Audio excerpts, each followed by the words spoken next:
নমস্কাৰ আজি মই আপোনালোকক টোপনিৰ গুণগত মান কেনেকৈ উন্নতি কৰিব পাৰি আৰু ইয়াৰ দ্বাৰা স্বাস্থ্য কেনেকৈ ভালে ৰাখিব পাৰি সেই সম্পৰ্কে কিছু কথা ক'বলৈ ওলাইছো। টোপনি আমাৰ বাবে খুব দৰকাৰী কাৰণ টোপনিৰ সময়তে আমাৰ ব্ৰেইনে জিৰণি পায় আৰু সেই কাৰণে মস্তিষ্ক ক্ৰিয়াকৰ্ম ভালে ৰাখিবলৈ হলে আৰু শৰীৰৰ বিভিন্ন ৰোগ প্ৰতিৰোধ কৰা ক্ষমতা বঢ়াবলৈ হলে আৰু মানসিক আৰু শাৰীৰিক স্বাস্থ্য অটুট ৰাখিবলৈ হলে টোপনি আমাৰ কাৰণে অতি দৰকাৰী।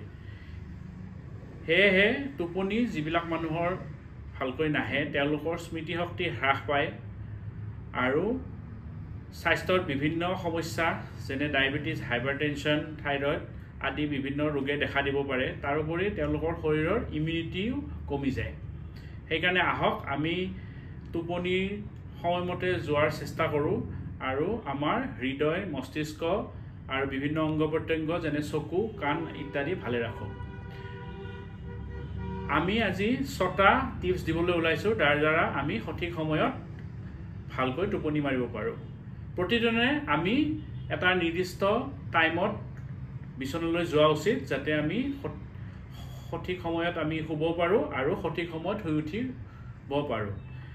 2 নম্বৰতে হৈছে আমি খোৱাৰ আগতে কেতিয়াও চাহ, কফি আদি পানীয় খাব নালাগে কাৰণ সেইবিলাক যদি আমি চাহ, কফি খাওঁ তেতিয়াহ'লে টোপনিটো হ্ৰাস পায় আৰু আমাৰ টোপনি যোৱাত ব্যাঘাত জন্মে।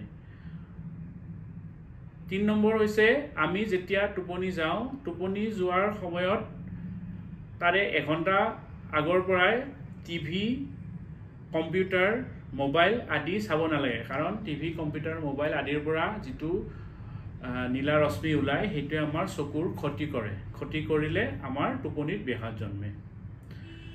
4ৰ্থ হৈছে আমি যেতিয়া যোনটো ৰুমত শুম আমাৰ বেডৰুমটো সদায় পৰিষ্কাৰ পৰিচ্ছন্ন কৰি ৰাখিব লাগে আৰু সেইটো অকণমান অন্ধকাৰ কৰি ৰখা উচিত যাতে অন্ধকাৰ হ'লে আমাৰ চকুজুৰিয়ে জিৰণি পায় আৰু সেই জিৰণিৰ কাৰণে সোনকালে আমাৰ টোপনি আহে।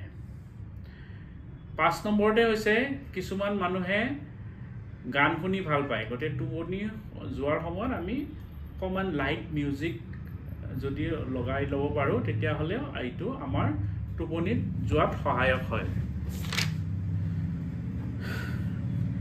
তাৰপিছত আমি কিছুমান ৰিলেক্সেশ্যন এক্সাৰচাইজ কৰিব পাৰোঁ। কিছুমান মানুহৰ যদি টোপনি নাযায় তেতিয়াহ'লে আমি মেডিটেশ্যন কৰিব পাৰোঁ বা দীঘলীয়াকৈ উশাহ নিশাহ ল'ব পাৰোঁ বা আমি যোগাসন কৰিব পাৰোঁ।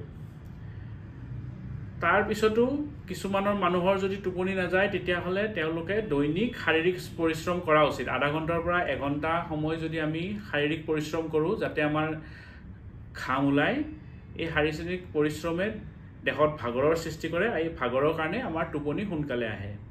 তো সেয়েহে আহক আমি সকলোৱে টোপনিৰ ওপৰত গুৰুত্ব দিওঁ আৰু আজিৰ পৰাই আমি যাতে সঠিক সময়ত টোপনি যাব পাৰোঁ তাৰ প্ৰতি আমি গুৰুত্ব দিওঁ কাৰণ টোপনি সঠিক সময়ত নোযোৱাৰ কাৰণে আমাৰ বিভিন্ন সমস্যাই দেখা দিয়ে। তাৰে ভিতৰত ইনচমনিয়া বা নিদ্ৰাহীনতা, এপনিয়া বা নিদ্ৰা যোৱা সময়ত উশাহ বন্ধ হোৱা আদি বিভিন্ন সমস্যাই দেখা দিয়ে।